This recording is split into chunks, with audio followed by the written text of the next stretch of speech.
Sejam bem-vindos, bem-vindas e bem-vindos à SPID, dando continuidade à nossa jornada de 2025 com o título Fronteiras da Psicanálise, de Freud à Contemporaneidade.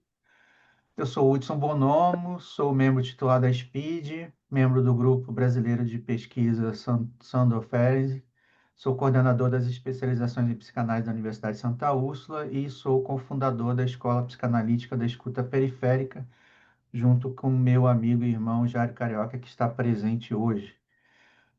Preciso agradecer nesse primeiro momento da jornada e peço licença aos palestrantes, ao apoio incansável da Cíntia Lugão e do Paulo Gomes para termos a infraestrutura da SPID pronta a tempo para a jornada.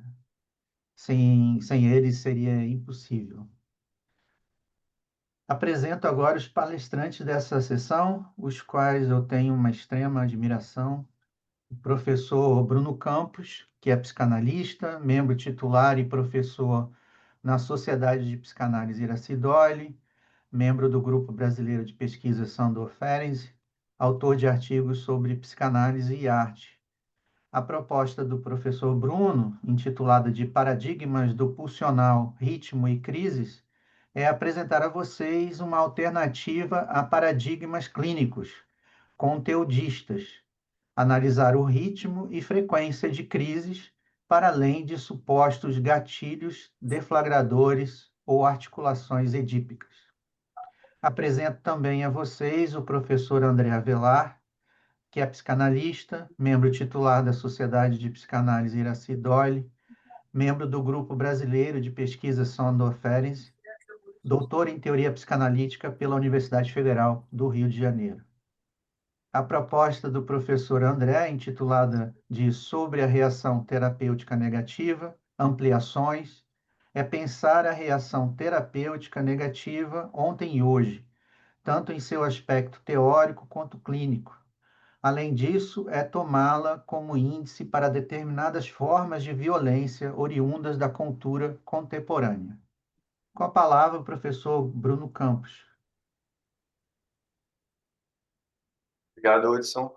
Obrigado, gente, pela presença.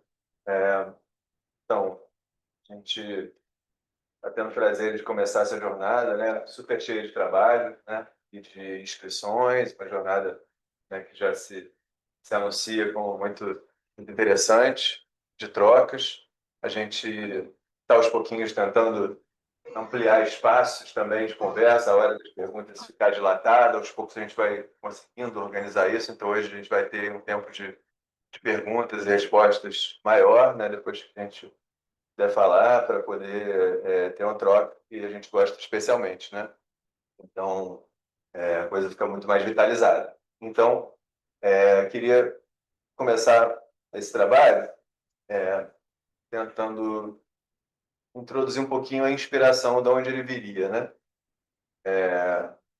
Enfim, a discussão sobre escuta e sobre paradigmas de escuta, uma discussão que sempre me interessou, desde conversas muitos anos atrás com o Ari, e depois, né, com o prazer da parceria aqui com o André, né, 20 anos que a gente troca, né, e dá aula juntos e reflete juntos, né, a gente já sabe até o cheiro do pensamento um do outro, né? Então, então essa questão dos paradigmas de escuta sempre me interessou sobremaneira, e já passei por vários paradigmas, né, já durante os primeiros anos de trabalho em psicanálise. As questões da infância, as questões edípicas me interessavam muito, né? E isso fazia um efeito clínico, tinha repercussão, né? Que sempre foi o meu balizamento radical, que é o que eu fico chamando sempre de aplicabilidade do que a gente lê, aplicabilidade do que a gente escuta, né? Isso para mim é uma fissura, né? Quase que uma droga, né? Ver se a gente está realmente aplicando aquilo que a gente conversa ou só achando o livro um livro inteligentemente escrito, né? Então, eu queria discutir alguns paradigmas que eu penso, né, que se apresentam para a escuta do analista. E o primeiro seria esse, né, que eu estou começando a citar, que seria o que eu vou chamar de paradigmas interpretativos ou de busca de sentido. Né, nesse tipo de paradigma, o analista escuta referenciais edípicos, referenciais de causalidade, referenciais de gatilhos, são coisas que a gente escuta muito, né, discutindo psicanálise e outras linhas também. Traumas, né? Claro que tem muitas acepções de trauma, tudo que eu for colocar aqui tem muitas acepções, cada um de nós vai tender a mais uma do que outras, né? Então, a gente teria esses exemplos, eu vou, de referências, né, de escuta, eu vou citar algumas possibilidades na prática, como se fosse um analisando qualquer, chegando e trazendo uma queixa, para falar alguma coisa mais lugar comum possível. Uma queixa, né? Se é a queixa sobre o outro, sobre si, né? Uma queixa. E o que eu vou... Primeira pergunta, o que buscam os analistas nesse momento de escuta? Qual é a referência de escuta nessa chegada, né? Então, listei algumas opções que eu acho mais comuns para poder ficar claro qual a ideia que eu quero compartilhar e trocar com vocês, né? Então, o analisando traz uma queixa, o analista buscaria detalhes sobre esse sentimento, né? Como é que você se sente, como é que você se sentiu, como é que isso te toca, como é que isso te afeta, enfim, me parece uma busca interessante, né? Uma outra questão que os analistas procuram é desde quando? Desde quando você se sente assim, né? Já acho um paradigma ok, né? Mas não tão interessante, né? De desde quando, né? De estar procurando o quê? Uma referência a um trauma que causa tudo. A gente vai homenagear quem com essa pergunta de desde quando? Essa pergunta, né, busca que tipo de possíveis respostas, né? Então, esse seria o segundo exemplo. O terceiro exemplo seria vestígios de não lidar bem com algo, né? Uma busca de um sintoma. A gente vai buscar, né, naquilo que o analisando está se queixando, alguma coisa, né, que ele tenda a supostamente não lidar bem, buscar algum sintoma.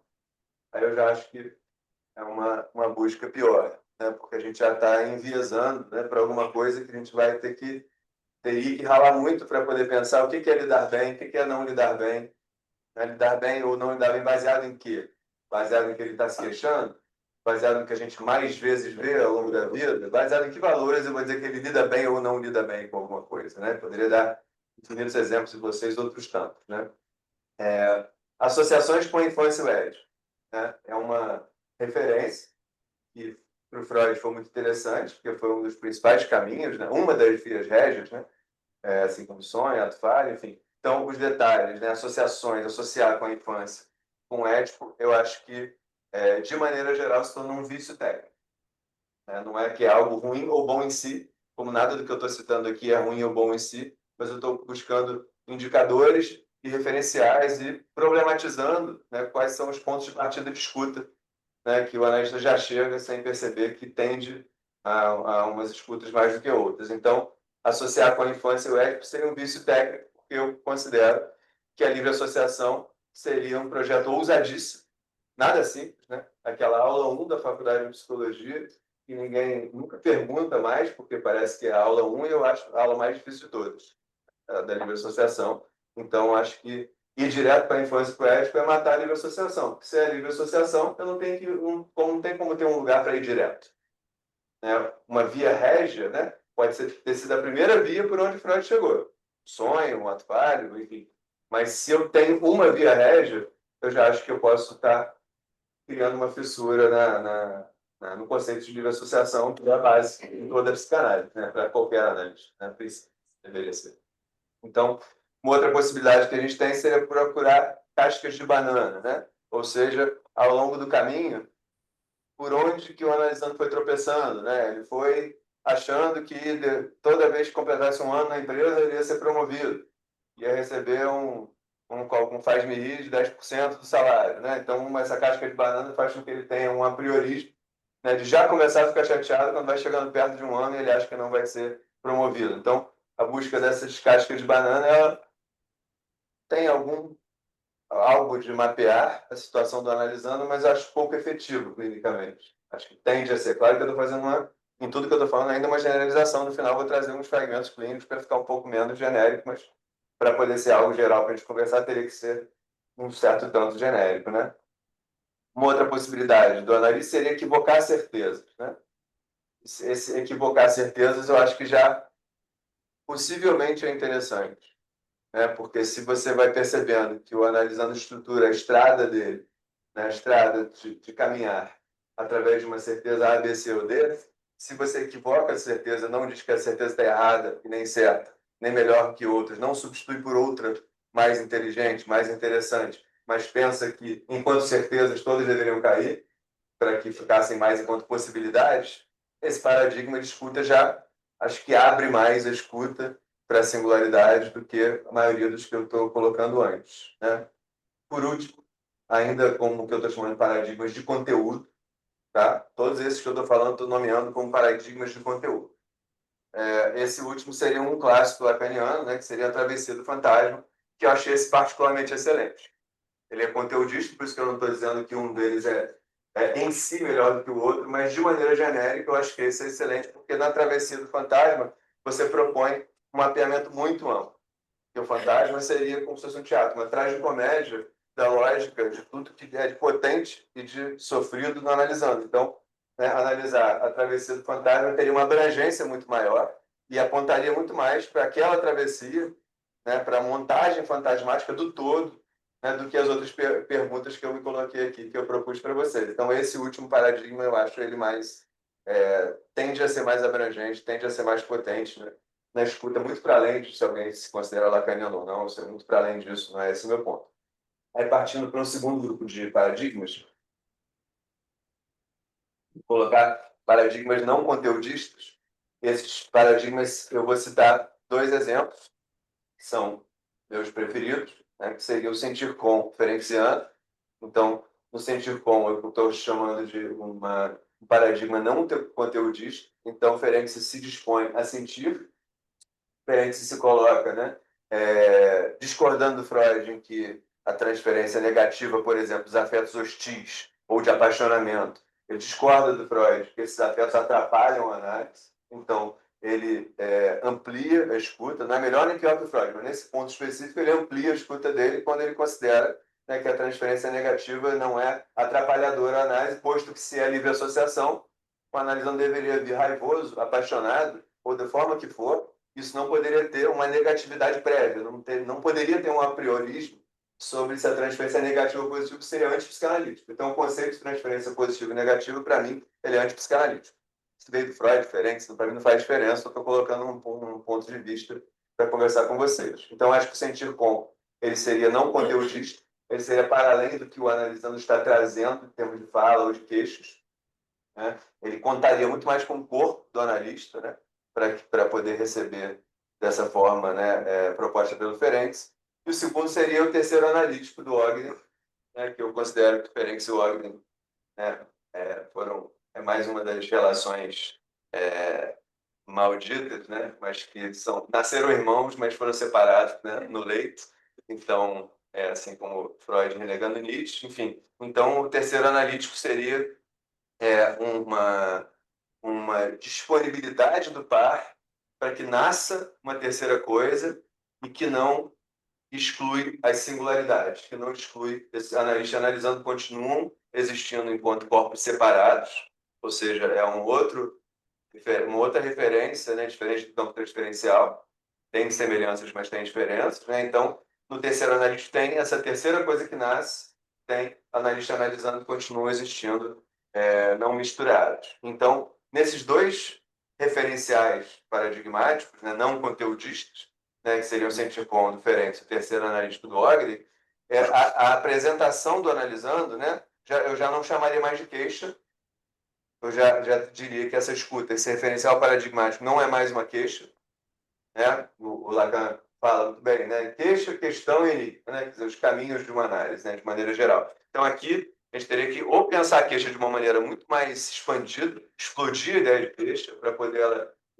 dividida em partículas, ela ficar mais potente. A gente poderia manter a ideia de queixa, mas precisaria fazer uma torção conceitual, né? Então, eu preferiria chamar de apresentação corporal. O analisando se apresenta, né? Ele se apresenta num respirar, ele se apresenta sentando, olhando, não olhando, curvando, né, ombro, enfim, com gestuais corporais e outras coisas inconscientes que se emanam muito para além até do que a gente consegue minimamente acompanhar com o corpo, né? E dito supostamente físico, né? Então a gente teria nesse paradigma aqui, a gente teria uma repercussão no analista, alguma coisa que o Vitor trabalha muito aqui, né, nas FIS, assim, uma repercussão no analista, então o analista teria que acompanhar como é que sacode aquela chegada e não aquela fala, aquela queixa, aquele reclame, aquela pessoinha, aquele pequeno outro que o analisando está citando, mas sim a chegada do analisando repercute como, sacode como, instiga, insta como esse corpo desse analista. Tá? E a gente pegaria também, nessa mesma linha, uma posição onde esse analista é convocado, uma posição onde ele é colocado. Né? Ele é convocado a responder de que tipo de lugar.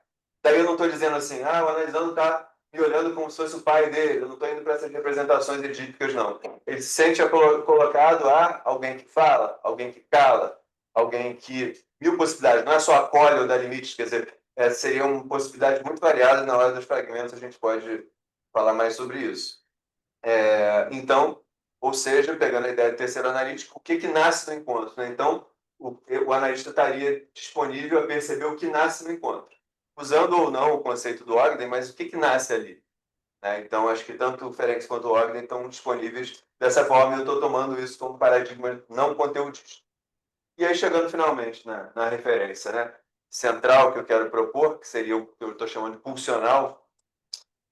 No pulsional teria uma relação muito mais próxima com o não conteudista, mas teria algumas especificidades, apesar que eu poderia dizer que seria um paradigma não conteudista. Né? Mas eu diria que no pulsional o analista estaria disponível para o que eu vou chamar de ritmo ou sazonalidade. Então, o analisando vai não apenas respirar forte ou fraco, né? Olhar ou não olhar no olho do analista. Ele vai trazer um ritmo de respiração. Ele vai trazer um ritmo de como ele olha para o analista. Ele olha quanto, de quando em quando. Ele vai trazer um ritmo de pulsação. Né? Ele vai trazer a partir desse ritmo, a gente pode vir a chegar numa espécie de sazonalidade, a perceber que tem uma cadência específica de olhar, uma cadência específica de pulsar, uma cadência específica de perguntar, uma cadência específica de marcar a sessão, seria um pouco mais visível. Enfim, então a gente teria aí um par ritmo-sazonalidade como uma referência de recepção, disponibilização do corpo do analista para a chegada do analisando.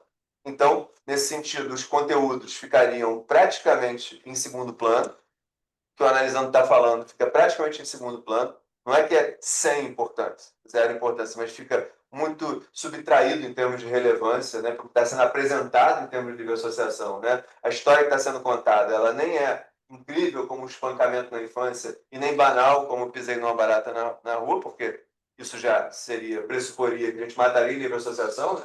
Se é livre associação, significa que pisar na barata não é menos relevante que ser espancado na infância. Isso já em Freud, né? É difícil praticar isso até para o Freud, não é assim? A ideia seria essa, que não teria um apriorismo, né? Nem para os sonhos, né? E nem para o que eu vou contar. Se eu fui espancado ou não, eu não deveria arregalar mais o olho do meu analista se eu contar que fui espancado, ou se eu chorar, se eu contar que matei uma barata. Isso seria só a aplicação da livre associação. Seria apenas a página 1 da psicanálise, que eu acho a mais difícil de todas, como eu estou propondo para vocês. Então, os conteúdos ficariam praticamente em segundo plano nessa proposta funcional, e o analista buscaria escutar com que frequência e que intensidade de jorro viriam os comunicados. Comunicados afetivos, comunicados agressivos, comunicados vinculantes, comunicados desvinculantes. Quer dizer, a gente estaria acompanhando, né, a intensidade do jorro e a cadência do jorro emocional do que se apresenta ali. Né? Então, o funcional se apresentaria, se imporia, né? Se emanaria através dessa frequência, dessas intensidades. Né? Então, dois exemplos iniciais, ainda não fragmento clínico, seria o método canguru, que é uma coisa que sempre me chamou muita atenção, né? Que é um método que eu não lembro mais qual país da América do Sul, mas enfim, né? Algumas situações de fertilização in vitro, nascem as crianças geralmente muito pequenininhas, e para que elas possam crescer um pouquinho melhor e mais rápido, né? Criou-se esse método, né? O pai senta numa cadeira do papai, falando coisa moda antiga, e coloca a criança, o bebezinho, enfaixado na sua barriga e fica ali por 2 horas fazendo qualquer coisa, dormindo, lendo, fazendo qualquer coisa. Né? Tem um amigo nosso que viveu essa experiência com trigêmeos, e ele fala que em menos de 1 minuto, o batimento cardíaco dele, do bebê, já era um só. Menos de 1 minuto. né? E a experiência desse método canguru é que as crianças crescem em 2 horas, equivalente a 3 dias, um dia, uma semana, em 2 horas. Né? Então, esse seria um exemplo de um ritmo, sazonalidade, de uma cadência, de uma intensidade que marcaria uma vinculação e expandiria o ser humano já desde da tenra infância. O outro seria na sincronia menstrual, né? Muitas pessoas devem saber desses exemplos, né? Amigos já viveram isso, para trabalhar numa loja, ficou 8 horas por dia e, passado uma semana, no máximo um mês, todas as minhas colegas estão menstruando na mesma data. Né? Vai ter uma explicação hormonal, ela não me interessa, eu respeito, mas não é disso que eu queria falar aqui. Né? Queria falar que essa aproximação causa, via hormônio, via qualquer explicação, inclusive biológica ou não, nada contra as biológicas, né? Mas causaria ali uma pulsação, uma cadência, uma rítmica, um jogo aproximado. Então, isso seria aí um exemplo mais genérico também dessa funcionalidade. Né? Aproximando aí do final, vou dividir então essa questão do ritmo em dois. Tá? A primeira seria uma que eu vou chamar de singularidade rítmica. A singularidade rítmica seria: o analista buscaria escutar algo do pulsional que insiste numa mesma rítmica, tá? Uma mesma rítmica, em várias relações da vida do analisando. Então, a gente tentaria escutar, né, uma cadência que acontece na vida do analisando em relações diferentes dele, mas que ele perceberia que uma vez por semana ele arruma briga no trabalho, uma vez por mês ele arruma briga com o filho, né? Uma vez a cada 6 meses ele quer fazer uma revolução, viajar ou para além do dinheiro que ele tem para gastar, quer dizer, então assim, uma revolução sexual a cada 2 anos, né? O analisando está falando hoje de manhã, né? Percebi, e até meus amigos, que eu termino meus namoros de 2 em 2 anos há mais de 15 anos. Ou seja, tem uma cadência que ela percebeu com relacionamentos totalmente diferentes. Então, isso seria uma singularidade rítmica.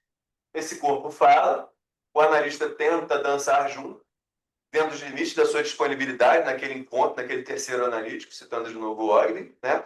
E, para citar já um exemplo de uma intervenção, que a gente usa muito no curso nosso, né?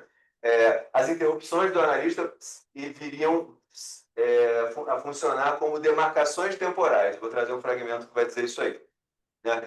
A gente interrompe como demarcação de tempo e não porque tem algo conteudista importantíssimo a dizer para o analisando. Interrompe para criar cadência. Tá? Depois eu vou falar melhor disso. E o último tópico, né, para fechar, seria o ritmo relacional. Estava falando do ritmo singular, agora eu vou falar do ritmo relacional. Aqui o analista buscaria escutar o ritmo inédito. No anterior eu estava falando do ritmo não inédito, o ritmo da repetição. Né? Sísifo chega, né, no alto da montanha de quanto em quanto tempo a cada levada de pedra? Seria o anterior. Né? Seria uma singularidade rítmica. Aqui, né, estou buscando outra coisa que seria o ritmo inédito. Ou seja, um ritmo que nasce especificamente naquele terceiro. Assim que eu encontrei com o analisando, já nasceu um ritmo inédito. Só que a gente vai ter, claro, todos nós, qualquer analista, uma dificuldade para escutar esse inédito por conta das barreiras do outro, nossas, e do encontro também. Mas o inédito já está ali. Ele não vai nascer depois que acontecer algo incrível, ele já está ali. Né?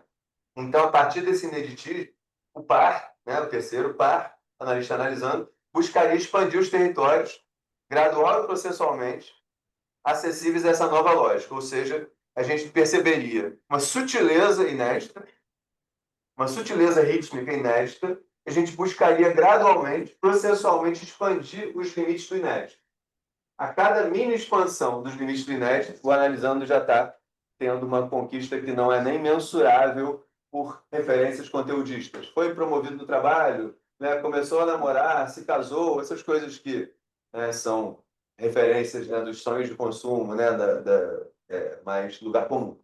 Então, a gente perceberia uma expansão que vai muito para além, que seria uma explosão de potência. Né? Então, a gente vai expandindo esses territórios como se fosse uma espécie de metástases avessas. Né? A gente pega uma coisa, né, pequena e vai trabalhando para que aquele inédito possa ter muito mais lugar. E esse inédito não busca nada específico, nenhuma conquista específica, busca mais inédito, mais espaço de inédito, mais espaço de liberdade. Qual liberdade? Não sei. Né? Qual liberdade já seria ali, né, nas possibilidades singulares, né? Cada analisando. Para fechar, né, o analisando, ele poderia ir se desvinculando da sanha conteudista da cultura, né, se desvinculando de falar, né, essa semana eu briguei com quem? né? Essa semana eu conheci alguém novo, quantos médicos não tinha, enfim, né? Se desvinculando desse tipo de sanha conteudista da cultura e ficando mais sensível aos seus ritmos, né? Ficando mais sensível a como que ele pulsa. Porque se ele percebe como que ele pulsa, ele vai perceber uma briga muito antes de começar a briga. Porque quando ele começa a pulsar, ele vai buscar alguma situação que permita uma briga. Assim como o texto do Freud que eu me apaixonei, que o André me apresentou, o último texto do Freud que eu li, né, que é Criminosos em Função do Sentimento de Culpa. É uma culpa anterior ao crime e o crime vem apaziguar. Ufa, agora eu vou, a minha culpa está para aquele lugar ali. Antes a culpa era para qualquer lugar. Então aqui também a gente teria, né, o conteudismo seria, a gente ficaria buscando, né, através desses conteúdos, casei, separei, né, tive uma promoção, estou ganhando mais ou não, a gente estaria organizando a vida para ali. E se a gente abrisse, pelo contrário, né, para uma liberdade, para além do conteúdo, a gente abarcaria tudo isso bastante mais. Posso detalhar mais nos casos, né, mas está quase na hora. Então, para fechar, o microgerenciamento das próprias narrativas, né? Ah, minha questão é no meu namoro, minha questão é no meu trabalho. Microgerenciei se hoje eu falei mais 5 segundos na minha reunião de trabalho ou não. Se hoje meu chefe me olhou e prestou atenção um pouco mais na minha opinião de trabalho. Esse microgerenciamento, né, conteudista poderia ceder espaço a um acompanhamento do que eu vou chamar de sístoles e diástoles, ou seja, as pulsações do coração, né, vão em que rítmica, e a gente estaria muito mais aberto às pistas do pulsional. Tem muitos exemplos aqui, eu vou deixar para a hora das conversas, tá? Só vou citar um, tem uns 15, né? Vou citar um para não ficar vazio aí de fragmentos, né? Uma analisanda que chegou e estava completamente assustada com alguma coisa que ela não sabia falar sobre o que seria esse susto. Então, ela ficava com medo dessa coisa que ela localizava fisicamente, né? Para um certo lugar na sala, né? Um certo cantinho, e fui percebendo que ela ia ficando tão assustada com esse imaginário paranoide, né? Que a cada vez que ela ficava um pouquinho mais assustada, eu interrompia para coisa alguma. Eu interrompia para me mexer, eu interrompia para fazer uma pergunta que eu não sabia qual seria, eu interrompia para comentar. E zero preocupado com o conteúdo da minha interrupção e muito preocupado com a cadência da minha interrupção, para que aquela interrupção fizesse efeito de dique, né? No caldo que ela tomava de uma tsunami, vinda dessa paranoia aterradora. Então a gente foi fazer um dique, depois ficar melhor esse clínico, né? E esse dique foi permitindo, estava eles botam dor de cabeça não tirar o óculos, você parar de tirar o óculos, botar o óculos, né? A gente foi criando uma cadência e ela um pouquinho diferente. E a gente, em 2 sessões, a gente começou a criar uma cadência estrutural muito básica, como se fosse o início de uma internação psiquiátrica para além da iatrogenia, para além do mal de uma internação, quanto que a gente cria no início de uma internação psiquiátrica para além do estilo do trabalho, né? Uma cadência de alimentação, medicação, de sono, para que o sujeito possa, a partir de se colocar. Depois pode jogar o remédio fora, o menor que quiser, mas ele precisaria de alguma coisa estrutural inicial. Então, a gente ficou criando essas cadências. Cadências de quantas sessões seriam pela sensação ali do nosso ritmo de encontro e não pela gravidade do conteúdo do que ela me contou, mas sim pela cadência que apareceu ali. Então, dali a gente foi criando N coisas muito conectadas com essa coisa do pulsional. Talvez tenha sido o primeiro encontro mais impactante em termos de que os efeitos desse paradigma que eu estou chamando de pulsional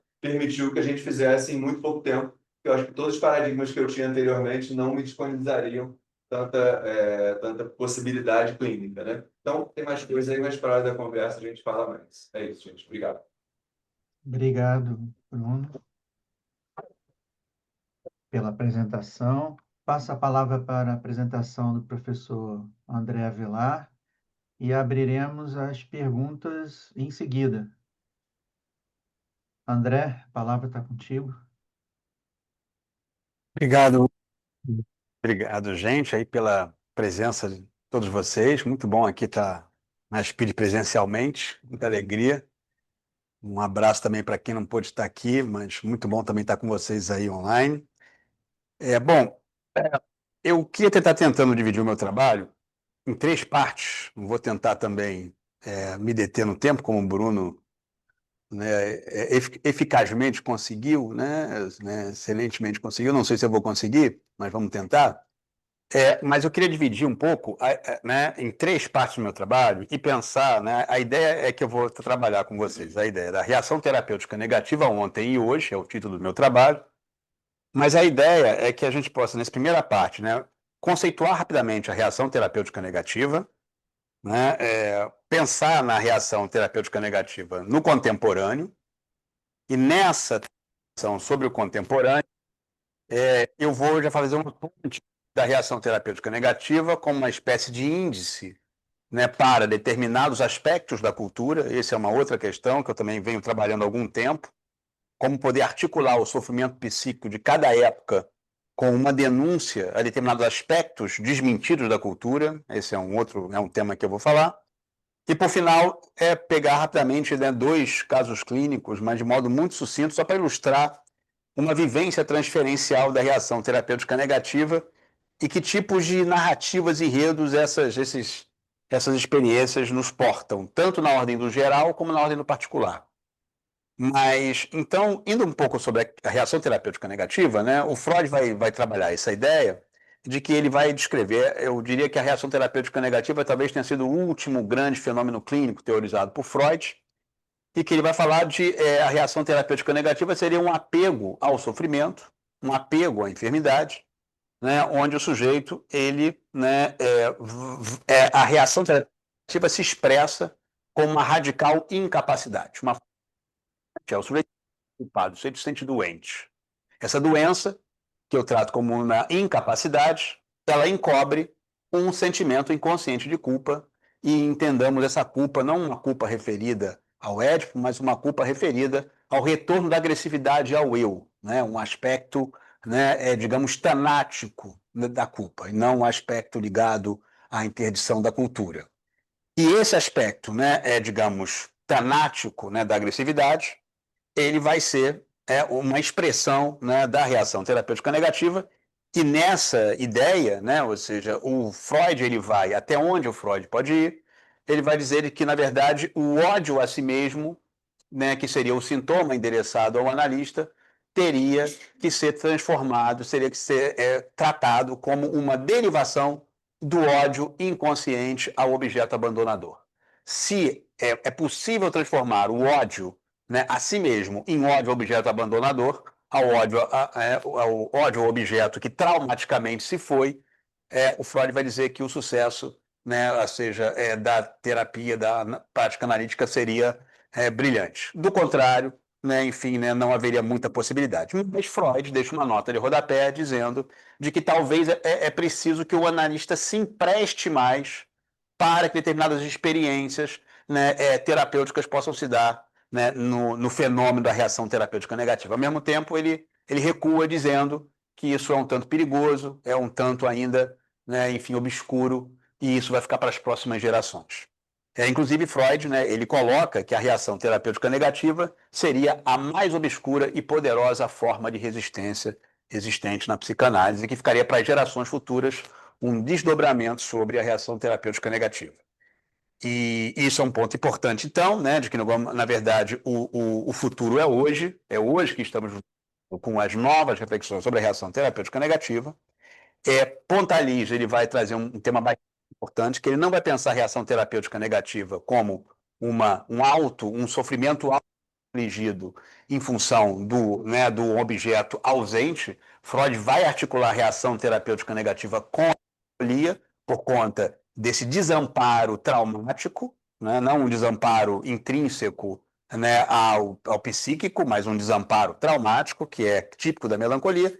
E o Pontalis vai na contramão dizendo que há uma reação terapêutica negativa, não da ordem da radical ausência do objeto, mas da radical presença do objeto, que seria uma dimensão de excesso.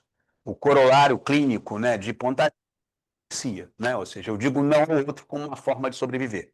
A partir daí a gente começa a entender que, muito mais que resistência, o que se trata na clínica é uma necessidade de reação, né, como a Pontalis coloca. Não há uma reação terapêutica positiva, só há reação terapêutica negativa.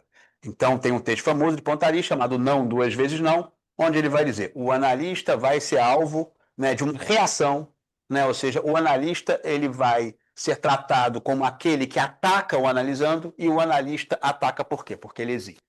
Então, a existência do analista já é um ataque ao analisando, né? Então, esse é um ponto fundamental da reação terapêutica negativa em Pontalis. Por isso que é o não duas vezes não, e eu acho que para a clínica é fundamental a diferença entre resistência e reação, né? Porque toda transferência, todo manejo transferencial vai ser outro a partir da percepção, né? Ou seja, do fenômeno clínico da reação. Né? Inclusive, tem uma imagem que eu acho muito interessante, né, de que isso é uma imagem de Freud, que ele vai dizer: quando o analista, né, quando o analista percebe a melhora do analisando e ele sublinha a melhora do analisando, o analisando piora. E o Luiz Cláudio Figueiredo, pegando essa passagem de Freud, vai dizer: por que o analisando piora? Se ele melhorou, eu sublinho a melhora e ele piora. Porque aceitar o elogio é aceitar de peito aberto o amor que nunca aconteceu. Então, na verdade, eu digo que a transferência na lógica da reação terapêutica negativa é uma transferência lateral, não é nunca uma transferência de peito aberto, porque exatamente o que o analisando não pode aceitar é o amor de peito aberto por parte do analista, nem convocar esse amor exatamente porque ele vive uma problemática do amor. Então, o amor de transferência vai ter outra configuração na lógica, né, da melancolia e na lógica da reação terapêutica negativa. Esse é um primeiro ponto, né? E aí, claro, né, enfim, aí, a partir daí, a gente vai começar a pensar de várias investigações contemporâneas sobre, né, a reação terapêutica negativa, a partir de Ferenczi, e aí eu poderia colocar vários autores, né, enfim, como, por exemplo, o Bruno citou o Ogden, eu colocaria também o André Green, colocaria, né, o próprio, né, Pontalis e vários outros autores, o Bion, por exemplo, Bion e Ogden com suas noções de Reverie, mas, sobretudo, todos esses autores vão estar amparados na ideia, que eu acho uma ideia fundamental, que é a ideia de Ferenczi da metapsicologia do analista, né? Ou seja, enquanto Freud vai esboçar, caminhar na metapsicologia do analisando, ou seja, vai pensar o psiquismo do analisando, toda a psicanálise nasce daí, o fundamental é a gente poder entender que a metapsicologia do analista seria a outra face do trabalho clínico que eu gosto de traduzir da seguinte forma: o que eu sinto enquanto eu escuto? Ou seja, eu vou sentir alguma coisa enquanto eu escuto. E o que eu sinto pode ser absolutamente consonante ou dissonante ao que é relatado, né? Então, o analisando pode contar uma tragédia e eu não sentir nenhum tipo de emoção, ou o contrário, ele contar uma coisa ordinária e eu ficar com vontade de chorar, ou qualquer outro afeto, né, que a gente possa pensar. Então, o sentir, né, do analista, ele é um sentir absolutamente, digamos, paradoxal, que vai ser a matriz da Reverie, por exemplo, em Ogden, a matriz da Reverie em Bion, de que muitas vezes eu vou estar, enfim, e vai ser na contramão total da ideia de contratransferência, pelo menos da ideia originária, que, na verdade, o sentir do analista seria uma falha de função. E o Ogden vai criar a torção, vai fazer uma torção, vai ir para o caminho contrário, que é aonde eu me exasperei, aonde eu me irritei, aonde eu me apaixonei, aonde eu esqueci daqui, né, daquele atendimento, nesses momentos que alguma coisa sobre o caso vai dar notícias, né? Enfim, então, ele vai dizer, inclusive, que a Reverie é um paradoxo porque ela vai ser vivida primeiramente como uma negatividade, como se a gente não estivesse sendo bom analista. E nesse momento que a gente se sente não sendo bom analista, é aí que alguma coisa vai aparecer, mas alguma coisa não do campo do recalcado, da representação, mas no campo do irrepresentável. Então, Ferenczi vai inaugurar essa clínica do irrepresentável, e a reação terapêutica negativa, em última instância, é o terreno por excelência, né? Ou seja, do irrepresentável, porque exatamente ela parte de um impossível do luto, de um impossível, né, da partida, o impossível da relação com a perda e com a ausência. Então, esse é o primeiro ponto. Agora, a reação terapêutica negativa, aí em relação ao contemporâneo, é que a reação terapêutica negativa, ela, por muito tempo, ela foi trabalhada pela luz do ideal, né? Um ideal que seria, na verdade, presente no alto flagelo do sujeito da reação terapêutica negativa, onde ele vai o tempo todo, né, se açoitar, se depreciar, mas essa depreciação ela encobre um ódio ao objeto que abandonou e uma idealização do objeto que foi. Está falando de uma lógica do melancolia. E o que a gente vai começar agora a pensar, a minha proposta para vocês é essa, que a gente comece a caminhar para uma direção não da ordem da melancolia, mas vá para uma direção de uma lógica da desvitalização. Então, há uma diferença entre um objeto enaltecido, idealizado e perdido, traumaticamente perdido, e uma diferença entre um ambiente que desde sempre foi precarizado e essa idealização jamais existiu. Aí a gente volta a Ferenczi com seu texto A Criança Mal Acolhida e Sua Pulsão de Morte, onde ele vai trabalhar a ideia que há um ambiente que desde sempre foi precarizado, essa idealização nunca aconteceu, mas, paradoxalmente e sofisticadamente, o analisando consegue exercer uma sobrevivência nesse ambiente precarizado, mas esse ambiente precarizado, ele vai, na verdade, não ser sem marca, e o Ferenczi vai dizer de um analisando que sobrevive a um ambiente inóspito, mas ele vive com pessimismo, um ceticismo radical em relação à vida. Uma autora que eu tenho trabalhado bastante agora, chamada Adriana Maier, que é uma autora muito interessante de psicanálise, que ela tem um livro chamado Corações Murchos. Ela vai trabalhar a ideia contemporânea do tédio e da apatia como formas contemporâneas da desvitalização. O apático é aquele onde o mundo e a si próprio, né, enfim, é absolutamente desinteressante, né, absolutamente alvo de uma falta de estímulo, e o tédio é aquele onde tem um elemento específico de agressividade, aonde o mundo, aquele mundo que não me agrada, que não me estimula. Eu sempre sugiro, para quem quiser fazer uma ilustração, né, no cinema clínica do tédio, veja o Divertidamente 2, onde há o personagem do tédio, da menina ali com o celular, né, enfim, né, totalmente entediada em relação ao mundo. Então, é uma imagem interessante de fenômenos da desvitalização. E, naturalmente, isso depois eu vou talvez explorar melhor, né, a questão, né, é que eu já trabalhei isso, né, em momentos anteriores, onde o sintoma, tanto, por exemplo, pensamos no início da psicanálise, o sintoma da histeria era, na verdade, mais sofrimento psíquico que apontava para uma forma de repressão, mas uma forma de repressão à sexualidade feminina que, não assumida como tal, tinha um caráter de desmentido. E aí, usando a imagem ferenziana de desmentido, que o desmentido é aquilo que não se pode nomear, é aquilo que é desautorizado. Então, toda a sintomatologia histérica, que foi a matriz da psicanálise, ela deriva de uma repressão à sexualidade feminina, que, uma vez não assumida como tal, tem um caráter traumático. E hoje a gente está no momento da cultura, foi meu último trabalho e meu artigo, onde eu trabalhei a ideia de que vários desmentidos vão sendo abordados no contemporâneo, né? Enfim, de várias naturezas, como o racismo, o etarismo, o machismo, a misoginia, vários, ou seja, né, formas de violência vão podendo ser nomeadas, e com isso elas vão saindo de um caráter, né, enfim, né, de desmentido, e vão se tornando apenas uma violência, mas uma violência menos traumática, uma vez que ela pode ser nomeada como tal. O problema é quando essa violência não é nomeada como tal. Aí ela tem o seu caráter traumático. É esse ponto que eu trabalhei na última jornada e que eu trabalhei no meu último texto. O que eu quero trabalhar com vocês agora nesse final é a ideia de que no contemporâneo há outras formas de sofrimento, que eu chamo as formas de desvitalização, são as novas faces da reação terapêutica negativa, e formas de sofrimento contemporâneo que ainda são índice para um tipo de repressão ainda pouco, digamos assim, clara, e que eu acho que o nosso desafio enquanto analista é entender quais esses sofrimentos atuais são índices para que forma de violência.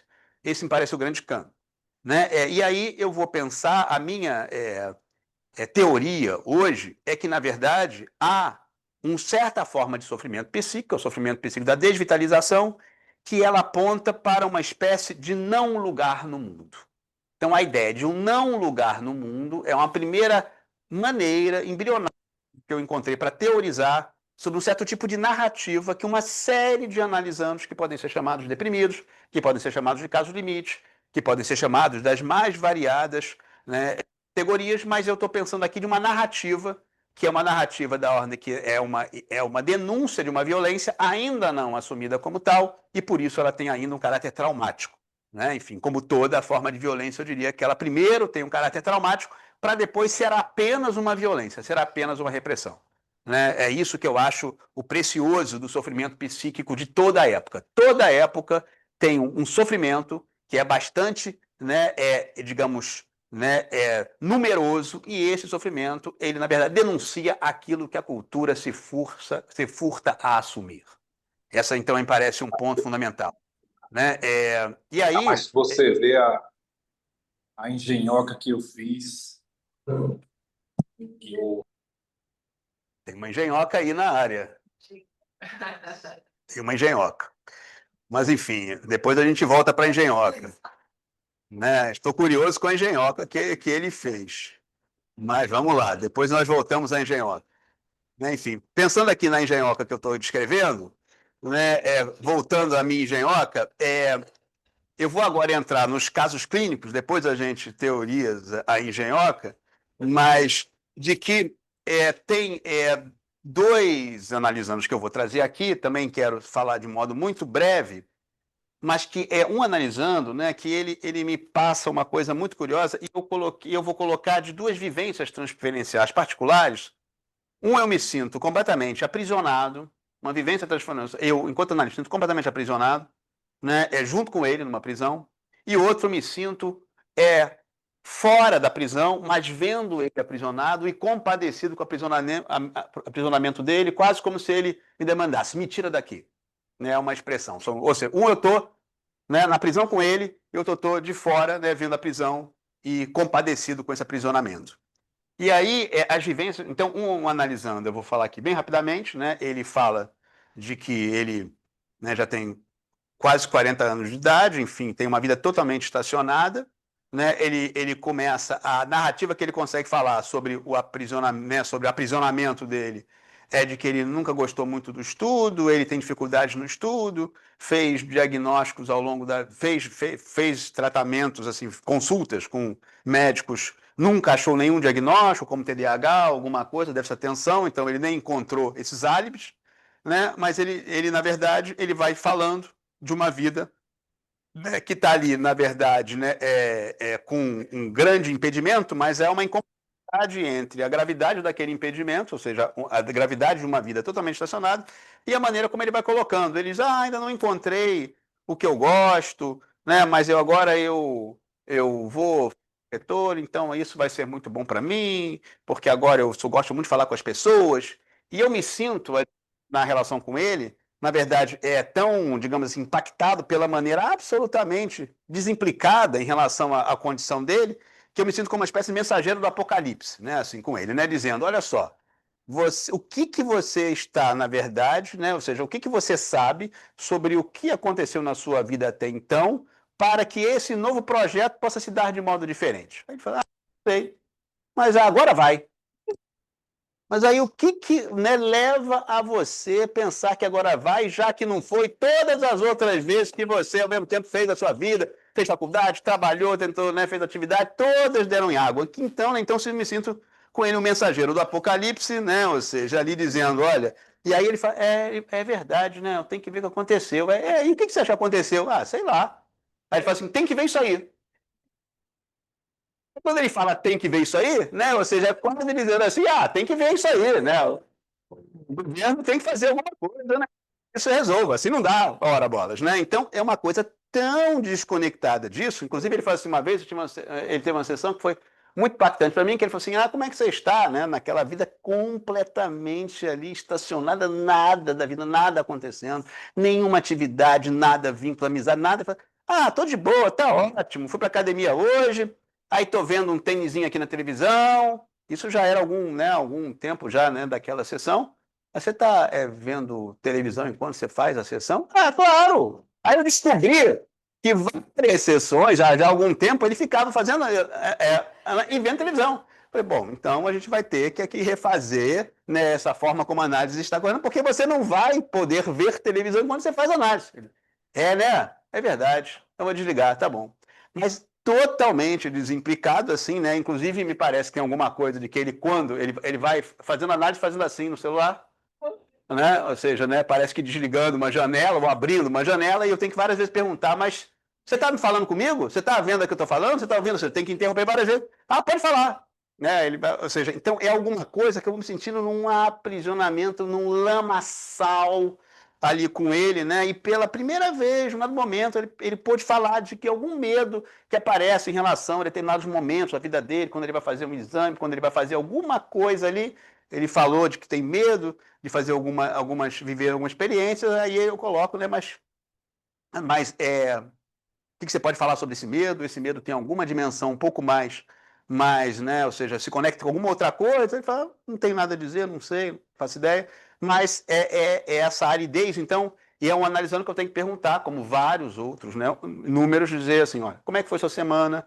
Né? Ou ele mesmo fala, olha, essa semana foi boa, essa semana foi boa, não tenho o que contar hoje, porque, na verdade, a única possibilidade da análise, se alguma vitalidade, é quando alguma coisa acontece na vida cotidiana do indivíduo, porque não há a menor possibilidade de nenhum aprofundamento, ou seja, né, a única, né, o conteudismo da análise seria, né, na verdade, só quando alguma coisa fenomenologicamente acontece, alguma coisa se dá na vida, né, objetiva, porque o aprofundamento ele é uma impossibilidade. Aliás, essa ideia eu acabei não comentando aqui na parte da teoria, é que eu acho muito interessante quando o André Green fala de que o enquadramento de associação e atenção flutuante, ele vai ser substituído pelo enquadramento interno, que é na, né, absolutamente precariedade da livre associação e consequentemente da flutuante, porque a atenção flutuante depende da livre associação, e quando há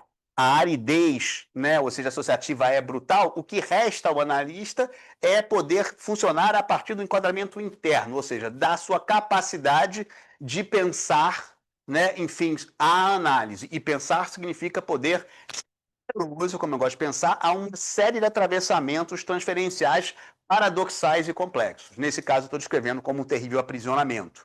Né? Enfim, então, enquanto, né, esse analisando, então, é mais ou menos esse é o cenário que ele traz, e um outro analisando, ele me coloca, na verdade, que ele é mais um analisando também, que é, aliás, uma narrativa que eu tenho ouvido bastante, ou seja, né, o projeto de vários analisandos digitalizando seria o Casimiro, né, ou seja, o Casimiro, né, para quem não conhece, né, o famoso youtuber, por quê? Porque eu vou fazer a minha independência, o meu sucesso, deitado na minha cama de frente para o meu laptop, né, ou seja, então eu vou de alguma maneira, conseguir uma vida a partir, ou seja, de ficar dentro de casa, fazendo a manutenção de uma lógica infantil e o sucesso a partir, né? Ou seja, ele vem a partir dessa virtualidade completamente abstrata, né?